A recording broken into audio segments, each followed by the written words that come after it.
What are the benefits of implementation research?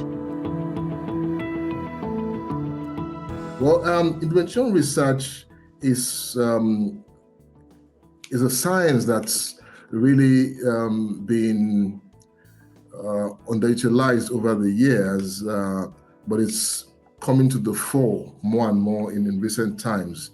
It is the science, I believe, that makes the difference between an efficacious intervention strategy or tool and an effective one.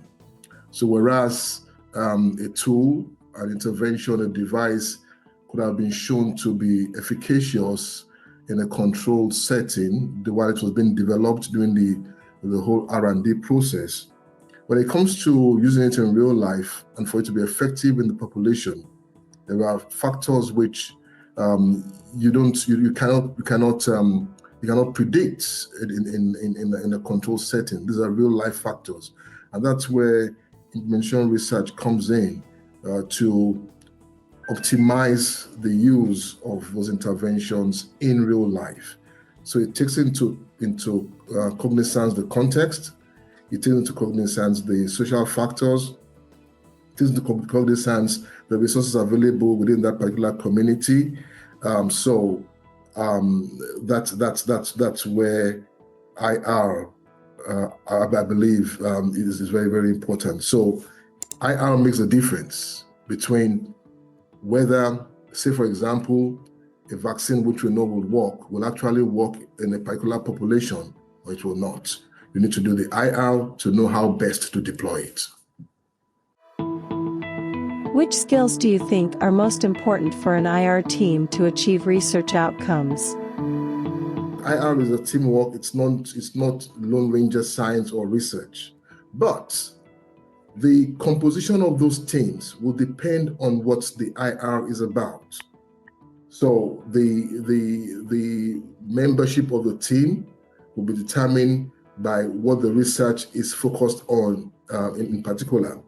But there's one essential group or one essential skill which I think is very important to have in an IR team.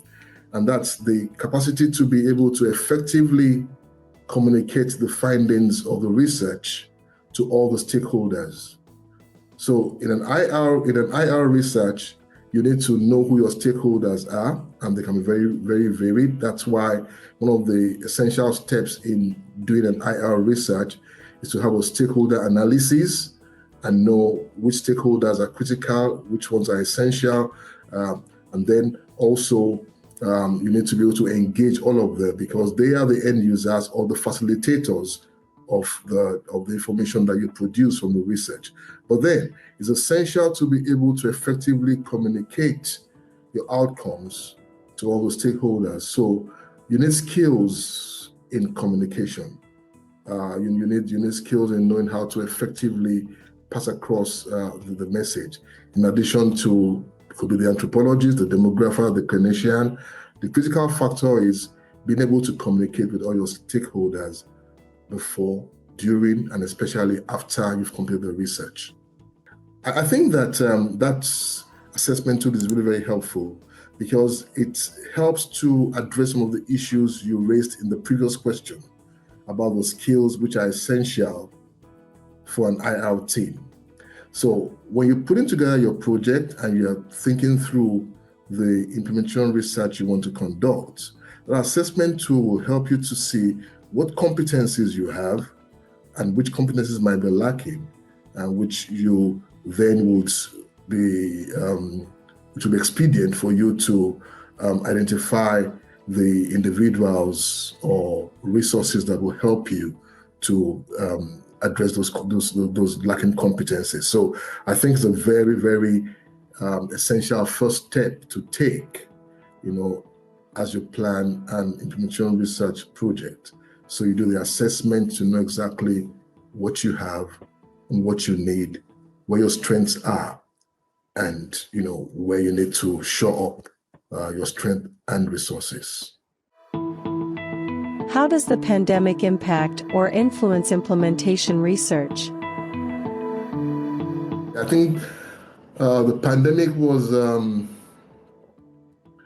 an experience that really opened our eyes to so many things. Issues around vaccine hesitancy, even among health workers. It was something that was quite unanticipated. So it just kind of underscored the fact that it's not enough to have a tool. You have to understand how best to make the end users access the tool, how best to deliver the tools to the end users, and how best to engage the end users when you're talking about the tools, so that they have enough information to know what the tool does, and they're able to make rational decisions, not decisions which are based on rumors or hearsay. So information research addresses all these kind of issues. There is an ongoing project, an IR project taking place in one of the countries in Africa, looking at sustainable deployment of vaccines in a particular country. And a lot of lessons had been learned from the COVID vaccine situation, which can be applied to other vaccines. At the end of the day, what I really care about is making interventions reach the people that need them and to be effective among the populations.